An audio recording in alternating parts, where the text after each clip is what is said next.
नमस्कार मित्र, मी यादव बालपांडे, अन्नदाता कृषी केंद्र रुई येथून बोलत आहे। आज आपल्याकडे थोटे बोरीवरून शेतकरी आले आहेत, तर त्यांच्या आज आपण अभिप्राय जाणून घेऊया।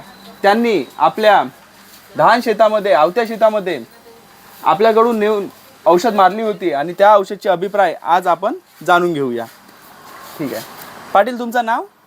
जगन कवडूजी मेश्राम, राहणार थोटेबोडी, पोस्ट कुरंडीबाल, तालुका आरमोरी, जिल्हा गडचिरोली। अच्छा, तुम्ही केव्हा औषध दिली होती काका? तरी या बुधवारी गेल्या बुधवारी हो। आणि गुरुवारी फवारणी केलो। हो, गुरुवारी फवारणी केल्यानंतर आपल्याला मग मी 2 ते 3 दिवस काही शेतावर गेलो नाही। हां, आणि कालचा कोण दिवस,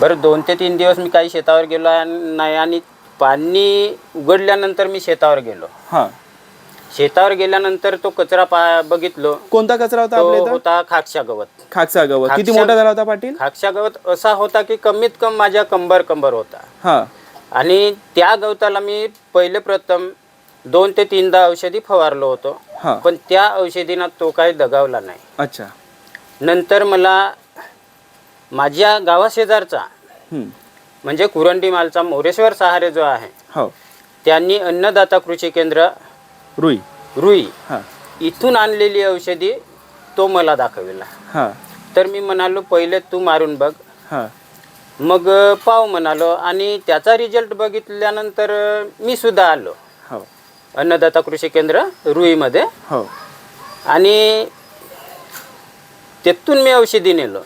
हो, तेथून औषधी नेल्यानंतर त्याची फवारणी केल्यानंतर मला लगेच 3 ते 4 दिवसात त्या औषधीचा रिझल्ट मिळाला। त्यामुळे परत पुन्हा मी अन्नदाता कृषी केंद्रामध्ये पुन्हा आलो तीच औषधी नेण्यासाठी। बिलकुल। शेतकरी मित्र, भावनी पहिले 1 बॉटल नेली होती आणि आता 2 एकरासाठी पुन्हा ते औषध नेत आहेत, असं आहे। हां, सांगा अजून। आणि पुन्हा हे औषध नेत आहो 2 बाटला। हो, आणि पुन्हा माझी कमीत कमी 3 एकर जागा फवारणी करायची आहे। बिलकुल बिलकुल।